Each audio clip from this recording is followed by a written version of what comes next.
This is it, Election Day 2025. We're going to take one last quick look at the main races. And of course, tonight there is a live stream planned, so come by for that if you'd like. So there's not much here. This is just that final look at whatever's developed over the past 1 or 2 days. So let's get into the polling for New Jersey. And I put out my prediction video yesterday, although I did record it before that. Since I recorded it, there were several other polls that came out, but the final average of the aggregates here on Wikipedia is Cheryl ahead 4.7, and I'm sticking with my final prediction. It's a leans for Cheryl. I had her getting it by about 2 to 2.5. That's competitive, and it's close enough to where Chitterelli could pull out an upset, but he could also end up losing by 5 or 6. But I am expecting the polls to underestimate Republican support here at least a little bit. If we look at the market, Cheryl is massively ahead here, 86% to 14. Let's keep going. Let's do Virginia. Here, Spanberger is up to about 10% in the aggregate. Now, my final prediction had her at likely. That's what I'm sticking with, but maybe I would add up to another percentage point in her direction. It's getting close to safe, but I'm not quite there yet. But you never know. We'll see what happens. In that market, it's basically unanimous. 98% for Spanberger. Sears of measly 1%. That's totally embarrassing. In the lieutenant governor's race, Ghazala Hashmi is ahead by 4.4. So that's clearly much narrower than for governor, although the Democrat is still clearly ahead. And finally, the attorney general's race. This one had a couple of late drops from some Republican-backed pollsters, and they showed Jay Jones either tied or in the lead ahead of Jason Miyares. Nobody's really hitting 50% here, so the undecideds here are going to be the deciding factor. I've thought there was soft support here for Jones, where Dems are going to come around to him, but they haven't necessarily shown that support when they talk to a pollster. So that's why you got to wait until the final couple of days here. It doesn't matter how it looks 2 or 3 weeks ago. That could end up being nothing. This could be where all the fireworks are, maybe even ahead of New Jersey. So all eyes are going to be on this race. It's going to be the Republicans' best bet to win anything in this state by far. If you look at the market here, there's been some big changes. On October 31st, Miyares was at 75%. So a lot can change here in just a few days. I think I predicted Jones was even in the lead by 1 or 2 cents. That one for me was in toss-up territory ever since the scandal with Jay Jones broke.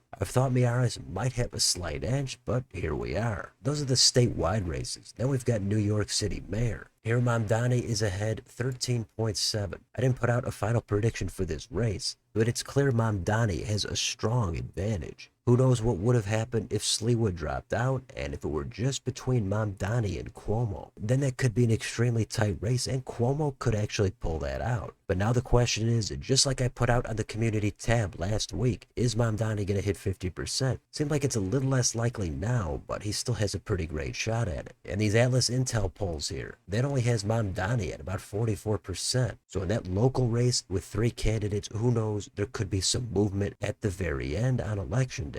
And last, we've got California Prop 50. The polling here all shows it's going to pass, and the margin here looks like pretty much a standard statewide race. Somewhere around a 20, maybe up to a 25-point margin if everything pans out. It could get a little bit more narrow. It could dip down into the high teens. The best case scenario for the Republicans would be mid-teens, but low 20s seems like the most reasonable based on this polling. So anyway, that's where we're at. There are a few other races out there. Of course, we've got the Pennsylvania Supreme Court. That's probably the biggest one. There's Georgia Insurance Commissioner, plenty of other local mayoral races. But this is the 2025 Election Day recap. Hopefully we'll see you later for that live stream, so let me know in the comments. Any final thoughts on Election Day? Do you care about the early vote and the absentee ballot returns? Does anybody have any momentum here? And do you think we're going to see any kind of an upset here on Election Day? Let me know what you think down below on your way out. Don't forget to like, share, and subscribe. Join if you'd like to help support the channel. Thanks for watching, and I'll see you on the live stream.